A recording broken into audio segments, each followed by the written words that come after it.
ኢንዱስትሪ ማዕከል ከተሜ ተምሳሌ ብልጽግና ውስጥ የተገኘው ዓለም መድረክ አፍራ ተከብራ እንድትታይ ተምሳሌት ኢትዮጵያ በብልጽግና ላይ። በሀገር በቀል ኢኮኖሚ ማሻሻያ ኢትዮጵያ ትኩረት ካደረገችባቸው ዘርፎች አንደኛው የአምራች ኢንዱስትሪን አቅም ለማሳደግ ከውጭ የሚገቡ ምርቶችን ማስቀረት አንደኛው ነው። በመሰረተ ልማት እድገት አሁናዊ በሚታየው የህዝብ ቁጥር መጨመር የአገልግሎት መስኩ እንዲያድግ ይሆናል።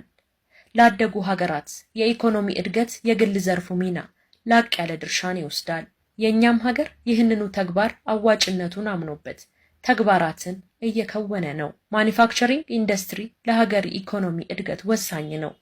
ለዚህም መንግስት ልዩ ትኩረት ሰጥቷል። አምራቾች ሲበዙ ሸማቹም አማራጭ ይበዛለታል።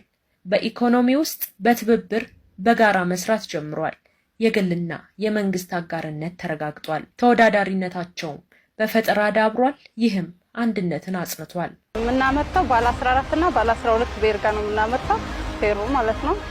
ከ120 በላይ ሰራተኞች አሉ። ወደ ምርት የገባ ነው 1-4 ወር ይሆነናል እና የምንሰራው እንደምታዩት ሸሚዝ ነው። እንግዲህ ይሄ በጣም የውጭ ምርት ሰብስቲት በማድረግ ወይም በመተካት ትልቅ ሚና ነው ያለው። እነዚህ ምርቶች አሁን በፊት እነዚህ ፋብሪካዎች ሳይመሰረቱ በፊት ከውጭ ነበር ኢምፖርት የሚደረጉትና አሁን እነዛን እየተኩ ያሉበት ሁኔታ ነው ያለው።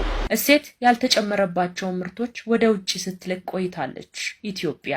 እሴት የተጨመረባቸውን ምርቶችን ደግሞ ወደ ሀገር ውስጥ ስታስገባ ቆይታለች።